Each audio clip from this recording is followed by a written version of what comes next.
Bismillahirrohmanirrohim. Assalamualaikum warahmatullahi wabarakatuh.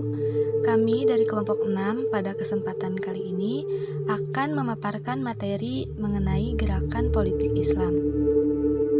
Adapun kelompok 6 sendiri terdiri dari Edi Wahyudi, Egi Muhammad Rifki, Eva Aisyah, Gioga Oktavian, Intan Rizka Maulida, Izna Azahra, dan Julianti Nurpratiwi. Pembahasan pertama yaitu pengertian politik. Secara etimologis, politik berasal dari kata polis dalam bahasa Yunani yang artinya negara kota. Namun kemudian dikembangkan dan diturunkan menjadi kata lain seperti politis atau warga negara, politikos atau kewarganegaraan atau civis, dan politik teknik atau kemahiran politik. Juga ada politik epistem atau ilmu politik berdasarkan Kolisin tahun 2003 halaman 1. Adapun pengertian politik menurut Meriam Budiharjo dalam bukunya mengatakan bahwa politik adalah berbagai macam-macam kegiatan dalam suatu sistem politik atau negara yang menyangkut proses menentukan tujuan-tujuan dari sistem itu dan melaksanakan tujuan itu. Jadi, politik ialah suatu proses dalam melaksanakan maupun dalam mencapai tujuan dari politik itu sendiri.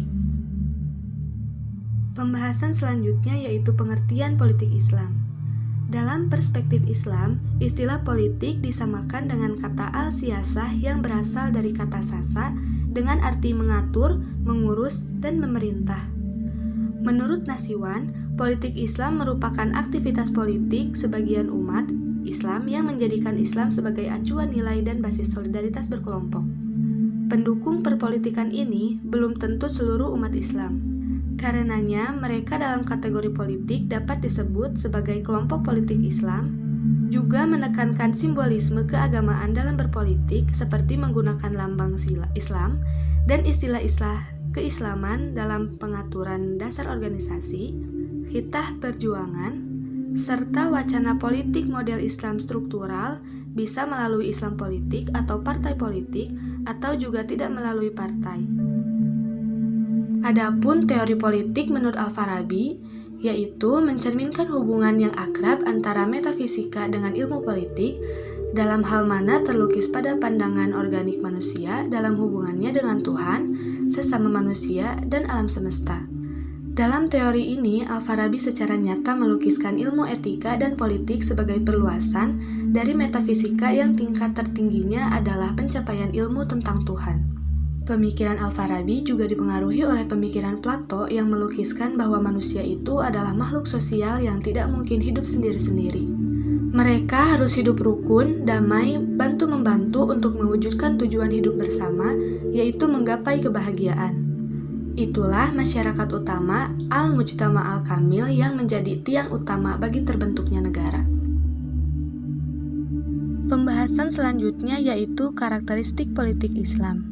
Politik Islam ini memiliki 3 karakteristik, yaitu yang pertama, menurut Hefner, untuk bisa memahami pemikiran dan gerakan politik Islam, ada 3 karakteristik politik Islam yang harus dijadikan sebagai titik tolak.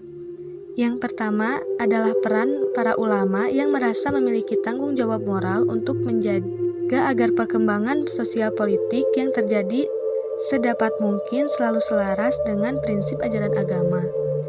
Kedua adalah mencuatnya demokrasi dan pluralisme kerakyatan sebagai isu utama pemikiran dan gerakan politik Islam yang berkembang dewasa ini. Ketiga adalah kenyataan bahwa menguatnya peran dan partisipasi publik dalam kehidupan sosial dan politik tidak terlepas dari transformasi sosial budaya yang terjadi secara masif di dunia Islam pasca kolonialisme. Sejarah lahirnya gerakan politik Islam. Asal mula Islam sebagai gerakan politik telah dimulai sejak zaman Nabi Muhammad. Pada 622 Masehi, sebagai pengakuan atas klaim kenabiannya, Muhammad diundang untuk memimpin kota Madinah. Pada saat itu, 2 kaum yang menguasai kota, Arab Bani Aus dan Bani Kharaj, berselisih. Warga Madinah menganggap Muhammad sebagai orang luar yang netral, adil, dan imparsial, yang diharapkan dapat mendamaikan konflik ini. Muhammad dan pengikutnya hijrah ke Madinah, di mana Muhammad menyusun Piagam Madinah. Dokumen ini mengangkat Muhammad sebagai pemimpin kota sekaligus mengakuinya sebagai Rasul Allah. Hukum yang diterapkan Muhammad pada saat itu berkuasa berdasarkan Quran dan Sunnah atau perilaku yang dicontohkan Muhammad, yang kemudian dianggap kaum muslim sebagai syariah atau hukum Islam yang kini ingin ditegakkan oleh gerakan Islam hingga kini. Pengaruhnya kemudian meluas dan menaklukkan kota asalnya Mekkah dan kemudian menyebar ke seluruh Jazirah Arab berkat kombinasi diplomasi dan penaklukan militer. Piagam Madinah yang disusun Nabi Muhammad mengandung kesepakatan formal antara beliau dengan suku dan kaum diantaranya kaum muslim, Yahudi, Kristen, serta kaum pagan. Piagam Madinah inilah yang kemudian menjadi konstitusi yang membentuk dasar hukum pertama negara Islam. Pembahasan selanjutnya yaitu perkembangan gerakan politik Islam. Yang pertama, ideologi politik Islam pada masa Orde Lama. Ideologi politik pada masa Orde Lama ditandai dengan adanya Gerakan Darul Islam atau DI. Gerakan DI ini sangat kuat di 3 provinsi, yaitu Aceh, Jawa Barat, dan Sulawesi Selatan. Kemudian, gerakan DI ini mulai meredak setelah adanya penolakan dari NU, Muhammadiyah, Persis, serta Masyumi, karena dianggap mengusung jargon akan adanya pembentukan Negara Islam Indonesia atau NII. Kemudian, ideologi politik Islam pada masa Orde Baru, yaitu pada masa ini Indonesia memasuki sistem politik baru, yaitu sistem politik korporatik dan hureatokratis, autoritarian, serta politik pluralistik. Pada masa ini, adanya sistem politik yang baru yang diharapkan dapat meminimalisir gerakan ideologi politik Islam, yang dimana setiap kali ada keinginan memunculkan formasi politik Islam dan pemerintah segera melakukan langkah-langkah kooptasi dan bahkan represi. Dengan adanya langkah tegas dari pemerintah inilah artikulasi Islam politik hanya menghasilkan partai korporatisme negara yang tidak memuaskan lapisan mayoritas umat Islam. Kemudian yang ketiga, ideologi politik Islam pasca reformasi. Era reformasi adalah lahirnya iklim keterbukaan dan demokrasi yang siap berhadapan dengan ancaman yang serius berupa konflik etnis dan agama. Pada masa ini banyak muncul kelompok-kelompok Islamis atau Islam politik, seperti Majelis Mujahidin Indonesia atau MMI, Hizbut Tahrir Indonesia atau HTI, dan Front Pembela Islam atau FPI. Kemudian pembahasan selanjutnya yaitu gerakan Islam kontemporer. Dalam bentuknya, perjuangan Islam dengan pola ormas pada awalnya digunakan oleh kelompok yang disebut kaum pembaharu, kaum yang ingin melakukan pengoreksian kembali pemahaman umat Islam terhadap Islam. Kelompok ini dengan tegas menggunakan pola-pola modern baik dari segi struktur, pola gerak, dasar ikatan, maupun kepemimpinannya. Selanjutnya, kaum yang dikenal sebagai tradisional pun menyesuaikan diri dan melakukan perubahan dengan membentuk juga organisasi-organisasi modern. Namun, model yang dipakai cenderung ambivalen karena di satu sisi mereka tetap bertahan dengan pola tradisionalnya atau komunal paternalistik dan sisi lain mengadopsi struktur modern. Kemudian selanjutnya transisi politik Islam di Indonesia. Demokratisasi di dunia Islam, khususnya di Indonesia, memang masih dalam proses menjadi atau proses of becoming.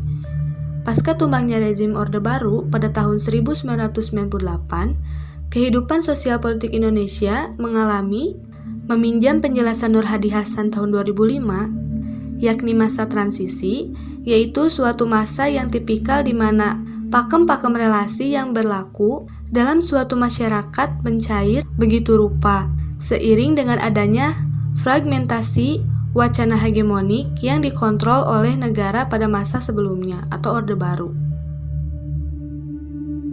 Pembahasan selanjutnya yaitu mengenai masa kemunduran politik Islam. Masa kolonial menjadi titik kemunduran politik Islam sebagai satu-satunya basis politik yang selama berabad-abad tetap eksis. Kerajaan-kerajaan tidak dapat lagi membendung kolonialisme. Sisi positif akibat lemahnya posisi Raja Islam kala itu, yakni munculnya perlawanan terhadap penjajahan dari berbagai basis kekuatan Islam seperti para bangsawan, ulama, dan rakyat jelata. Masing-masing kelompok ini mempunyai massa yang dapat digerakkan sewaktu-waktu. Massa ini juga pada akhirnya melahirkan berbagai organisasi Islam sebagai wadah perjuangan umat untuk menghadapi penjajahan, sehingga pada masa ini lahir Syarikat Islam, Muhammadiyah, hingga Nahdlatul Ulama. Pada masa Orde Lama dan Orde Baru, pemerintah Indonesia lebih memprioritaskan untuk menata kekuatan ekonomi daripada politik. Politik Indonesia secara umum dan politik Islam secara khusus benar-benar dalam genggaman birokrasi dan militer. Hubungan Islam dan negara dengan sendirinya menciptakan jarak karena disharmonisasi dan terkesan antagonis antar keduanya. Kondisi masa Islam pun terbelah dalam dinamika wacana Islam atau wacana kebangsaan yang berlarut-larut. Pada masa reformasi dianggap menjadi titik kebangkitan umat Islam karena menjadi reformasi politik. Akan tetapi, perubahan tersebut tetap tidak mampu menyatukan institusi politik Islam. Partai-partai Islam yang banyak muncul hanya memperlebar disintegrasi politik, sehingga pada masa ini justru umat Islam lebih memilih partai berideologi non-Islam. Hal ini terbukti dengan kemenangan partai politik pada pemilu tahun 1999, yaitu Partai Demokrasi Indonesia atau PDI, kemudian pemilu tahun 2004, Partai Golongan Karya atau Golkar, dan pemilu tahun 2009, Partai Demokrat, yang masing-masing adalah partai nasionalis yang dapat memenangkan suara mayoritas ketimbang partai Islam. Sekian materi yang dapat kami sampaikan. Mohon maaf apabila terdapat banyak kesalahan maupun kekeliruan, serta kekurangan dalam penyampaian materi yang disampaikan. Apabila teman-teman memiliki pertanyaan yang ingin diajukan, teman-teman dapat mengajukan pertanyaannya dalam kolom komentar. Terima kasih. Wassalamualaikum warahmatullahi wabarakatuh.